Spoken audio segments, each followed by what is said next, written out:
ఎక్కడ చూసినా ఎవడికి దొరికింది వాళ్ళు దోచుకునే పరిస్థితికి వచ్చారు. ఇంకో పక్క కక్ష సాధింపు వ్యవస్థలన్నీ ఒక తప్పుడు పని చేయాలంటే వ్యవస్థలుంటే ఇమ్మీడియట్గా బయట వచ్చేస్తాయి.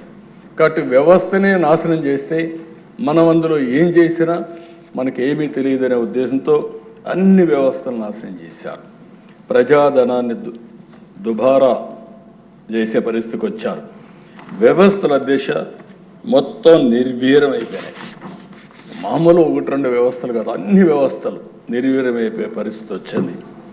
5 ఏళ్ల పాలనలో వాళ్ళు చేసిన తప్పులు, అప్పులు, పాపాలు, నేరాలు రాష్ట్రానికి శాపంగా మారాయి.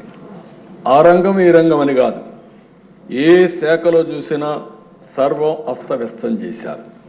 అసమర్థ పాలన, అభివృద్ధి నిరోధక నిర్ణయాలు, ప్రజా సంపద దోపిడీ, పన్నుల బాధుడు, స్కాముల కోసమే స్కీములు, అస్తవ్యస్త ఆర్థిక నిర్వహణలో రాష్ట్ర చరిత్రలో ఎప్పుడూ జరగనటువంటి నష్టం జరిగింది. ఒక ఉదాహరణకు ఒక 10 విషయాలు మాత్రం మీ దృష్టికి తీసుకొస్తున్నా, రాష్ట్ర ప్రజల దృష్టికి తీసుకొస్తున్నా. రాష్ట్ర రాజధాని నిర్మాణం నిలిపేశారు, బ్రాండ్ని నిర్వీర్యం చేశారు. ఆ రోజు ప్రపంచమంతా చర్చించారు. అమరావతి ఒక కొత్త నగరం వస్తూ ఉంది, ఈ దేశానికి కొత్త నగరాలు అవసరం. అలాంటి నగరాల కోసం అమరావతి వచ్చినప్పుడు ఇది ప్రపంచంలోనే ఒక మేటైన నగరంగా తయారవుతుందని చెప్పి అందరూ ఆశించే పరిస్థితికి వచ్చారు. ₹1 ఖర్చు పెట్టాల్సిన అవసరం లేదు. కానీ ఏం చెప్పారు? ఆ దేశం 1,00,000 కోట్లు కావాలి, ఎక్కడ డబ్బులు ఉన్నాయన్నారు.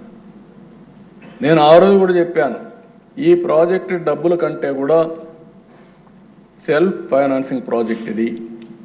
అక్కడ 10,000 ఎకరాలు దగ్గర భూమి ఉంది, అది అమ్ముకుంటే ఫేజ్డ్ మేనర్లో ఈ రాజధాని కట్టుకోవచ్చు చెప్పే పరిస్థితికి వచ్చాం.